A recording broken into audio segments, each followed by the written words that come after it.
Hey, it's Aramy from Spirited Awake. I wanted to make a video for you tonight that's a little bit different from what I've been doing. The response to the videos, by the way, has been incredible. I love that conversation is being sparked. I love that you're talking amongst yourselves about them and then telling me about it.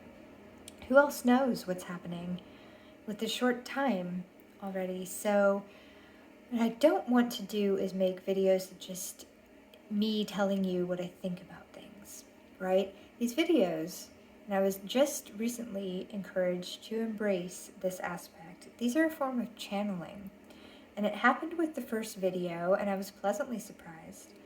Spirit comes through, and when Spirit comes through, Spirit speaks in a very general way. It's very powerful, and it's meant to assist everybody on their individual journey, which is how we can make videos that help not just one person or a segment of people, but everybody who hears it. It's a little bit chilly, weather-wise, here tonight and lately, here at the end of October.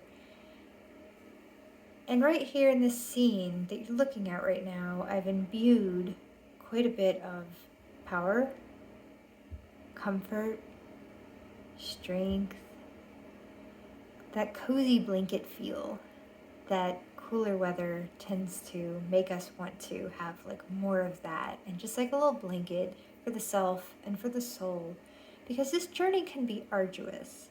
Finding yourself is not easy. We've been taught who we are and how to be, and those teachings haven't always served us, or maybe they served us once and they don't serve us anymore, or maybe they never did serve us at all and they served people around us. They served institutions, but they didn't serve us. And so perhaps for the first time, we're finding what really rings true with us, what makes us strong, what we can say that is in our voice and not the voice we've learned to use. Very powerful. It's not always comfortable. This is why we're in it together. This is why tools like a video speaking to these aspects is very useful. I talk to a lot of people throughout my days, all over the world. People contact me, conversations happen. Often there are themes. A major theme that's happening right now is people thinking they cannot be magical where they live, that they need to go live elsewhere. Even more specifically, right now, a lot of people are feeling like they can't be magical in a city. I say this to you as a shaman, an urban shaman in a city. I was trained by a shaman in a city. I am so grateful to have had that training ground. And I'm going to show you a few examples, tell you a few examples of how that can actually work for you too. If you're here to do the work, and if you're watching this video, I'm going to assume that you're here to do the work. Then we're talking about challenging ourselves and challenging our thoughts. And there's something that we're kind of sold, mass marketed, that spirituality only happens on mountaintops or in beautiful places. If you look around the city, you will find so many examples of beauty. Different kinds of beauty, different aesthetics, spaces that you never thought or saw before. That's the amazing magnetism of a city. It's always changing. There's so much. You can live here your whole life. You'll still be learning about it. And that really holds true for everywhere. But we're talking about a city right now. And this is a sizable one, about 1 million people, bigger than some, smaller than others. Still, what people say to me right now is there's so much sensory input, there's so much noise, there's so much energy. I'm so insignificant. How can I be magic in a city? And when we use the term magic, it is meaning integration. It's meaning integrating ourselves, finding our heart, finding our strength, our spirit, our voice, finding what truly lights us up inside. Indeed, it's magical. How can people be this way in a city? I'm going to tell you, there's no better training ground for learning to ground, learning to integrate, daily basis, hourly basis. Take that noise that you always hear in your city or your space, the annoying neighbors, the dogs from next door, the people talking outside your window, the input from the traffic. At some point, if you just change the lighting on that situation a little bit in your mind, that becomes abundance. That becomes a source and a reason for gratitude. Life is going on around you. When I open up my apartment windows and I just let all of the input come in, people are on their journeys. I'm participating in their journeys. I'm not shut off in my sanctuary anymore. I'm part of it. I'm part of the web. I'm moving with that energy too. I get to participate, and it's a whole new feeling. That input from the street traffic, people are going places, regardless of anything else that's happening. They've got somewhere to be. That means something's moving. That means there are goals. That means there's a journey. All of these journeys that you're now participating in, just because you opened the windows and listened. It's powerful. Another thing about cities is I'm in a city, I'm stuck in a job that I hate. It's very common. Maybe you don't hate it. A lot of people are stuck in a job where they just don't feel seen. And what happens, instead of taking that and helping others feel seen, and then by proxy, we feel seen, we start to shut down. We start to just be zombies throughout the day. I've been there. I've done it. First step in that is to start looking people in the eye. Now, I said the journey can be arduous. I'm not telling you that everybody is going to just transform and everything's going to just be totally different. I am going to tell you that you're going to learn a lot about yourself and other people when you start to look people in the eye, when you talk to them. Some people don't like it. Some people love it. They feel seen, and they haven't felt seen by anybody in a long time. Some people are surprised. Some people don't notice.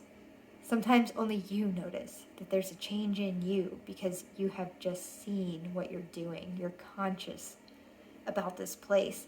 In the end, when we get into real deep enlightenment, we get through all the layers. It doesn't matter where we are. It doesn't matter how many crystals we have or don't have, what we're wearing, what we're not wearing, any incense that we're using, anything we're using to smudge the air, any of the trappings. None of it matters to actual love. Love can exist without any of that. It can also exist with all of that. These are tools. That's why they're tools. Try it. See what happens. One of my favorite current exercises is to take some of the content, some of these guided meditations that I really like, and they will usually start by telling you to sit quietly, lay down, close your eyes, relax. I don't do any of that by way of using this as an exercise. I find wherever I am, I find something I don't want to look at, a trash heap, a bunch of junk, a forgotten street corner that isn't a beautiful, lonely aesthetic, but kind of an aesthetic that you don't want to see. The same feeling you have with your shadow self, with the stuff that you don't want to feel, you don't want to remember, just, get it away, let's do something else. That same feeling. A gross part of the sidewalk, a dumpster, whatever it is. Pretty easy to find in a city, something you don't want to look at. I like to do that and listen to this meditation. And this is a big integration. You can choose any meditation you like, any kind of visualization you enjoy hearing. The point of truth, the point of magic is integration. The point of this journey is integrating. Not to shut ourselves away, but the whole, finding the whole.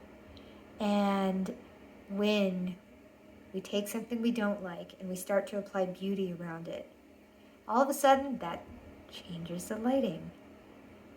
Lets us look a little bit differently.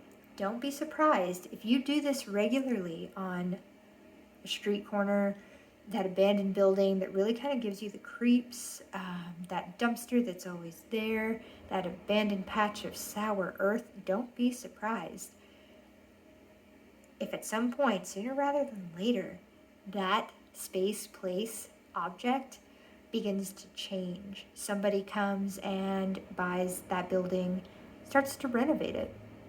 What you've actually done is actually dimensional work, if you want to know.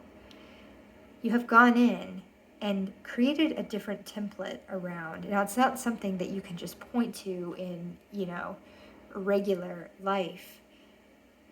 But that area, the energy around that space, place, object is now different because you're imbuing it with some of the beauty. And that's going to be felt. Somebody's going to be struck by that place, space, object. That earth might be planted into a garden. These are just some examples. It could be anything. Don't be surprised if that area changes. And when it happens with me, I will be sure to share with you what happens to the junk heap. All of the things that I'm looking at. There are so many ways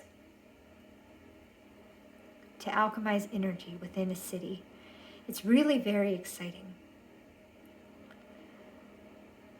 When there is an energy overload, what we perceive as an energy overload, if you really want to get deep with this, when you're ready to do this kind of thing, a lot of you are, there's no better exercise than to take that energy overload, take it into yourself, and send it back out again. You can visualize a mirror. That's a good one. Sending that energy back out. Send it out. You can send it out for world peace. You can send it out for healing. You can send it out for something very specific you're trying to manifest. You can send it out to wherever it needs to go. That's a great one. I'm going to take this energy that I perceive as not so good, this noise, this stuff, this cell phone tower with the EMFs, whatever it is that we're not liking. I'm going to take it in and I'm going to radiate it out. Care Bear stare. Whatever you need to visualize that energy going out. The Thundercats beam, that's a good one. The Batman signal. There's a million ways that you can conceive this. Putting it out there to wherever that good energy needs to go. That will never disappoint you if you can remember to do it. So sometimes, that's another part of the creativity, is to put a background on your phone that reminds you, oh, the Batman thing. Oh yeah, that energy thing. There you go. Draw a little piece of paper, carry it with you. There's so many ways to get creative about all of this. And,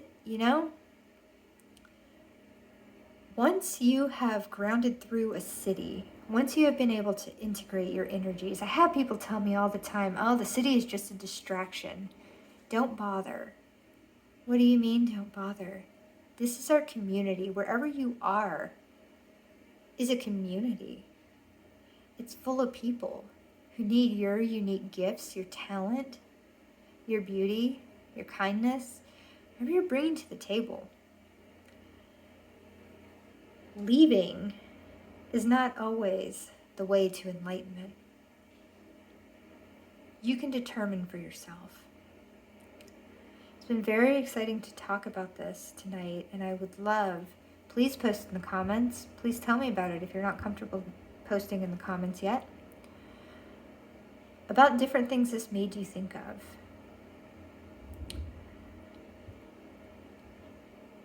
I will share one more with you. I have been in doctor's offices a little bit lately for different various things. And an old template for me has been, oh, I don't like Western medicine. I want a more holistic viewpoint. A big point of alchemy for me inside of a city doctor with people coming and going and all kinds of stuff going on, and the major focus of health is to make that major focus of health. To send out healthy, radiating love. To take it into myself. To notice my body. To give gratitude for the health that is present. It can be a very difficult thing sometimes